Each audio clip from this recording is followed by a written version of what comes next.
Hello, and welcome back to another F1 episode. Today, you join me for my home Grand Prix, and I only have one goal for this race, which is to cross the finish line. Not in any position. If I finish P22, I'll finish P22 too. But I just want to cross that finish line without a mechanical issue. And I'm not hopeful, if we're being real here, because I think the last two races, so Austria and Canada, I've had mechanical issues. Without further ado, we're going to go straight into qualifying here, and we're just going to try and set a good enough lap to put us midway up the back of the field. You know, P15, P16 would be nice, because then we can, you know, start at a good position, which is the main goal here. So we're just going to go out onto track. We're going to, we're just going to set a lap, which is not P22. Alright, going through into the final corner. We had to let Hamilton pass, so that's why we're going a little bit slower than we normally would like to. But over the line to begin our first timed lap. Coming through now into the final chicane. I think that's a chicane, for sure. To set a 1 minute 28.6 to put us into P17. Now coming through for our second fly lap. We went off track there a little bit. I always have an issue with that corner and cops with this my team car. It's got a lot of understeer, so it does like to go off there, but we're going to improve by about 1/10 of a second. We're all ready for tomorrow's race, but before we begin, let's have a quick look at those who will be fronting the grid. Gasly, Perez, and Lewis Hamilton. Goodbye for now then, but we're really just getting started. Make sure to join us again for Lights Out tomorrow. So yeah, P17 and Jack in P19. We return once again then to the home of British motorsport and the birthplace of the Formula One World Championship. It's race day here at Silverstone, and it's time for the British Grand Prix. The 3.6 miles of the Silverstone circuit in Great Britain is hallowed ground to the Formula One faithful. We have 18 corners that wrap around this former World War II airbase, and some good passing opportunities at the end of the DRS zones. Joining me for today's race once again is Anthony Davidson. Let's talk about Reed. There's been some controversy surrounding some comments they made in the media recently. What's your take on that? I think the fans always find it refreshing to find a driver who speaks their mind, but it's generally not a great idea to go around bad-mouthing the people who employ you and build your car. These are the people you want to keep motivated and on your side.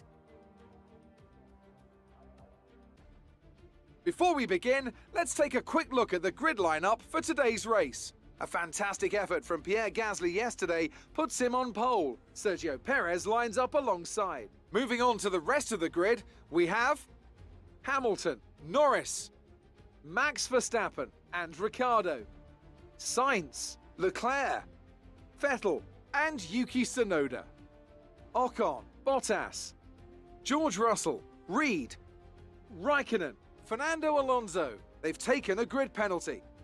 Jack Aitken and Nicholas Latifi, Mick Schumacher, Mazepin, Stroll and Antonio Giovinazzi starts from the back of the grid.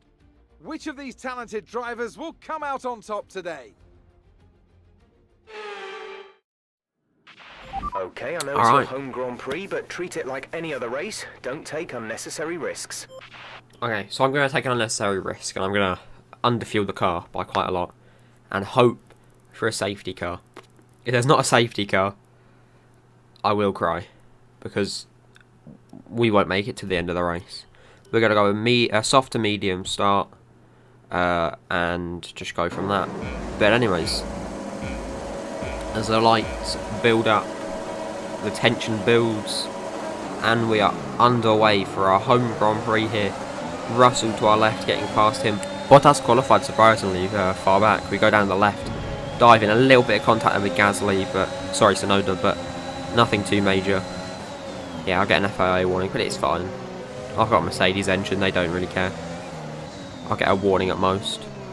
Anyways, lap 3, we're skipping ahead. There was nothing that really happened there, as we have Bottas behind us. We are in P10. We dip our wheels into the grass and the sand here, which isn't great. Bottas gets the launch on us, coming up through Abbey into Copse, as Bottas tries to make it past and backs out, but just follows through, which makes total sense. And now we have Ocon on our left, who just dives into us, giving us a bit of underbody damage there. He spins, but I couldn't really care less. He just rams into the side of me for some reason. Absolute kamikazes me. I'm not sure who's at fault there. I'll let you decide that one. But anyways, now lap 4. Russell is behind us, goes for a move through Maggots and Beckett's.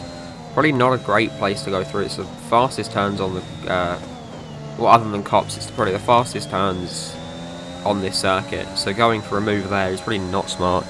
But he's going to have DRS on us now. The Williams power is just not really good enough to get us on the straight. He does go for a move to the left, but let's be real there, that's not sticking. It's going to, yeah, just not work. But lap 6 now, through into Copse, taking that dodgy, like I said, with the oversteer and understeer of this My Team car. Russell again going for a move. He even almost has a look down the inside and could make it, but he pulls out. He's smart, you know, not too aggressive. He's pretty high up for a Williams, so it's better to just stay there than risk the whole race. But he goes again for the move, taps us a little bit there. I don't believe we're going to get a warning for that. I don't think we deserve a warning for that. But now lap 11 coming into the pits to go onto the mediums for the last 15 laps of the race. Only the front cars have also come in on at the same time as me. We don't worry about them. You know, we're fighting for the points here. We're not going for podiums. Just want a decent finish, you know. Or to be fair, I just want a finish, because the last 2 races I haven't finished. Anyways, apparently we had wing damage. I'm assuming that's probably from where Ocon hit us, or maybe where Russell hit us. I'm not too sure, but that the 7.5 second stop with wing damage. DRS is disabled for us, which isn't great, but to be honest, we're not going to be behind anyone close enough to get DRS. Okay, through the straight now, into Copse again. You know what, that was a pretty decent turn through there. Stroll behind us. I just realised this is lap 21. I've skipped a lot because just nothing has happened. It's been a rather boring race. The only thing you really would have been seeing me doing is just sliding here and there. But Stroll will have DRS on us now. I'm sure we have an engine issue. Gonna have to look at that for the next race, which will be Hungary. He goes for a move down the left. Almost contact there, but we managed to put it back. Going a little bit wide, almost. But we managed to keep it on track. He follows close suit, but I don't reckon he can make it through. We do have a bit of oversteer there, which is not fun. I hate the My Team cars in these games, like F1 2020 and 2021. Just have awful oversteer and understeer. Stroll now making a move through Maggots. He just backs out.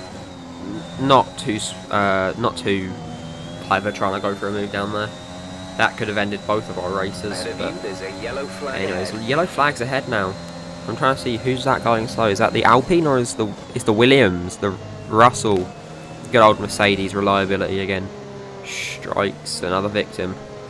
Now this season we've had us, Aitken, Russell, Hamilton, Bottas. I think we've all DNF'd now. Anyone who has a Mercedes engine has DNF'd at least once, which is rather entertaining. Stroll now making a move onto lap 23.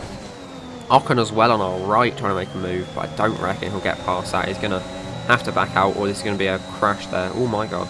A little bit wobbly. Again, yeah, the turbocharger is going to need to be replaced for next race, but that's fine. That's good, even fact, because I don't believe we've replaced them yet. So we'll have a brand new one for the next race. We'll have quite a lot of power. Go for a dive down the inside of Stroll there. Make that stick. That's pretty nice. Yeah, lap 24 going on to 25 now. Skipping ahead to mainly the end of lap 25. As we go through, going slow.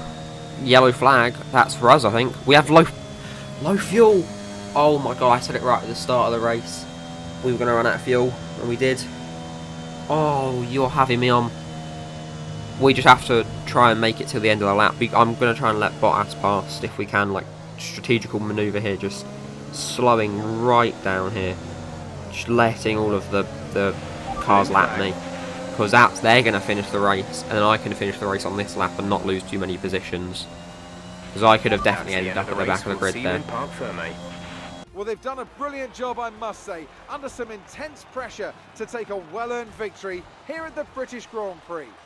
Anthony Davidson, what helped them deliver this result, do you think? Well, they certainly stood out as a driver with tons of confidence on the track. I think their ability to keep their cool, even during some of the more hectic parts of the race, meant they were able to capitalise on the mistakes of other drivers, giving them the opportunity to make their way to the top spot with ease.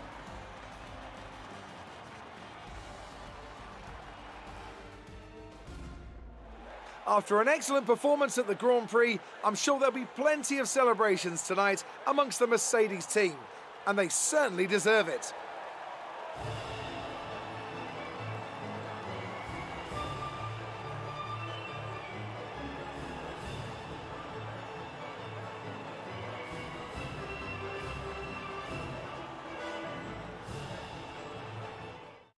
And now let's take a look at the drivers' standings. Lewis Hamilton takes the lead of the Drivers' Championship. Some amazing talent out on the track today, but Anthony, who would you pick as your driver of the day? It's got to be Valtteri Bottas, a commanding performance that I think had the audience's eyes glued to him for the majority of the race. It's time to see how things are shaping up in the Constructors' Championship. Mercedes continue to extend their lead. There was also a strong showing from the McLaren team today as they make their way up the standings.